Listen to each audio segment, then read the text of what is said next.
Usihlalo angisho nxamalala imisebenzi yakho akikho kufanele siyishiye.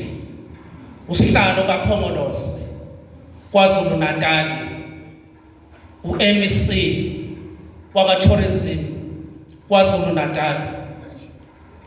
Phakamisa uDSG ka-ANC uma u-ANC ebuya kwi-exile ngo-1991 waba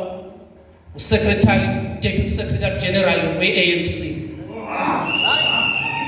Phakamisa uDeputy President we-ANC ofike wabuya Deputy President KwaZulu Natal kwi-conference yaseMafekeni.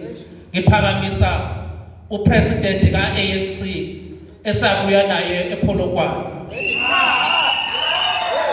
Ngiphakamisa uDeputy President wezwe okwathi noma ngesikhathi sakhe ephethe iStellenbosch Mafia sisebenza nezimpimpi ukuthi simvimbe engabi upresident, kodwa izwe lama naye ngoba upresident weqiniso. Ngiphakamisa upresident wezwe oluphathile for 10 years. Wathi uma eseliphathile washintsha impilo zabantu base-South Africa. Upresident ofike abantu bakithi bebhuqwa isifo se-AIDS.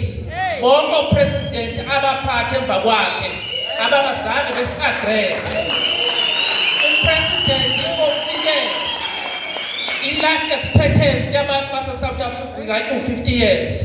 Wafika wayikhuphula yaba u-65 years. Namhla siyaphila uphakamisa upresident ofika iy'ngane zakithi zifunda ungekho nutrition. Wafika wangena no-nutrition ey'balweni zango-2017 eziveze ukuthi iy'ngane zase-South Africa ey'kwazi ukuphila ziye esikoleni zikhophe kahle zaziwu-9 million through this president. Ngiphakamisa upresident okwaze ukudeliver izindlu zabantu bakithi eSouth Africa. ISouth Africa yaba u-1 umhlaba wonke ngey'balo zika-2017 wakha izindlu eziwu-4.5 million. President uSizwe. Ngiphakamisa upresident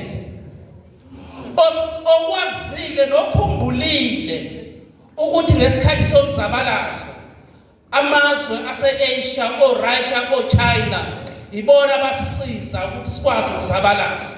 Wayithatha iSouth Africa yajoyina i-BRICS. Namhlanje siyilunga le-BRICS through this president. Sholozi uncane esinakho ngoba sizingane. Ziningi izibongo zakho esingeke sayiqeda. Sicela ukuphakisa umsholozi.